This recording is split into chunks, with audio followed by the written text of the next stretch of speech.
आइए 971 में से 659 घटाते हैं। और जैसे ही हम इसे घटाना शुरू करेंगे, हमें एक परेशानी मिल जाती है। परेशानी ये है कि जब भी हम दो चीज़ें घटा रहे होते हैं, तो हम इकाई वाले स्थान से घटाना शुरू करते हैं। और यहाँ पर हमारा जो इकाई वाला स्थान है, हमारा जो वंश वाला प्लेस है, ये हमसे कह रहा है कि हमें एक में से 9 घटाना है।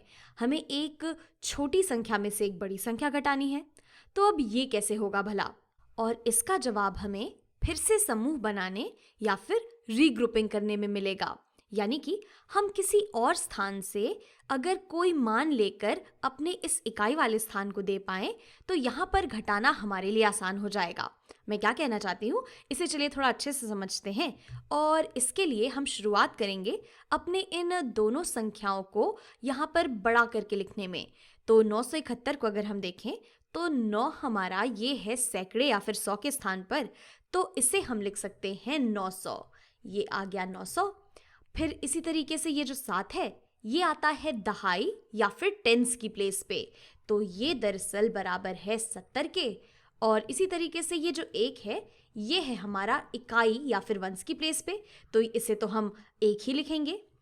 फिर बढ़ते हैं 659 की तरफ। तो यहाँ पर सैकड़े या फिर हंड्रेड्स की प्लेस पे हमारे पास है 6, यानी कि इसे हम लिख सकते हैं 600। इसी तरीके से ये जो 5 है, ये आता है दहाई या टेंस की प्लेस पे, तो इसे हम 50 लिख सकते हैं। और ये जो 9 है, ये है इकाई के स्थान पे, तो इसे हम 9 ही लिखेंगे। तो अब हमें 971 में से 659 घटाना था, तो इसे हम कह सकते हैं कि हमें 970 और 1 में से 650 और 9 घटाने हैं। तो यहाँ पर ये दोनों चीज़ें आपस में बिल्कुल बराबर हैं।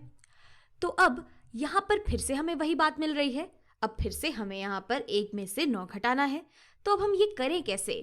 तो इसके लिए हम ये सोच सकते हैं कि अगर हम यहाँ पर ये जो दहाई वाला स्थान है, अगर इसे देखें, तो अगर हम यहाँ पर 70 में से एक दहाई ले लें, तो अगर हम 70 में से एक दहाई ले लेंगे, तो यहाँ पर हमारे पास बचेगा 60। और वो एक दहाई लेकर अगर हम उधार दे दें अपने इस इकाई वाले स्थान पर, तो अगर हम एक दहाई यहाँ पर ले आते हैं, तो हमारे पास हो जाएगा 10 और 1, और 10 और 1 आपस में जुड़कर हो जाते हैं 11 के बराबर।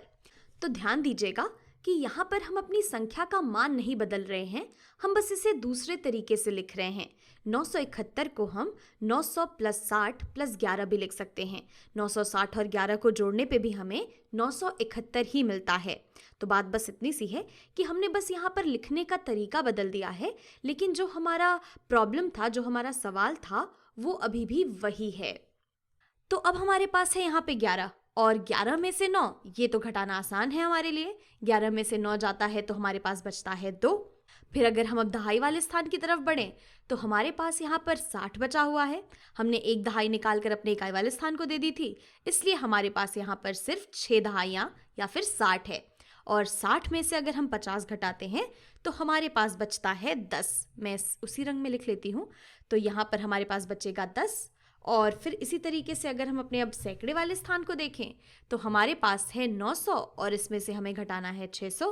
तो 900 में से 600 घटाने पे हमारे पास बचेगा 300। यानी कि हम कह सकते हैं कि अगर हम 971 में से 659 घटाते हैं, तो हमारे पास 300, 10 और 12 या फिर 312 बच जाता है। तो चलिए अब यही काम यहाँ पर करते हैं, बिना इस चीज़ को इस तरीके से लिखे हुए।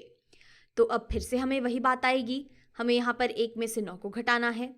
तो फिर से हम वही करेंगे कि हम यहाँ पर अपने दहाई वाले स्थान से उधार ले लेंगे और उसे हम इकाई वाले स्थान पर रख देंगे। तो अगर मैं यहाँ पर दहाई वाले स्थान को देखूँ, तो हमारे पास है 7 दहाइयाँ। अगर मैं इसमें से एक दहाई निकाल लेती हूँ, तो मेरे पास यहाँ पर 6 दहाइयाँ बचेंगी। और वो जो एक दहाई मैंने निकाली है, अगर उससे मैं अपने इकाई वाले स्थान पर दे दूं, तो मेरे पास हो जाएगा यहाँ पर 10 और 1 मिलकर 11।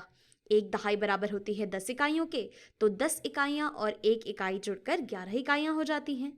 तो अब हमें यहाँ पर 11 में से 9 इकाइयों को घटाना है। 11 में से 9 इकाइयाँ जाती हैं तो बचती हैं 2 इकाइयाँ। फिर इसी तरीके से अगर हम 6 दहाइयों में से 5 दहाइयाँ घटाएं, तो हमारे पास बचेगी 1 दहाई।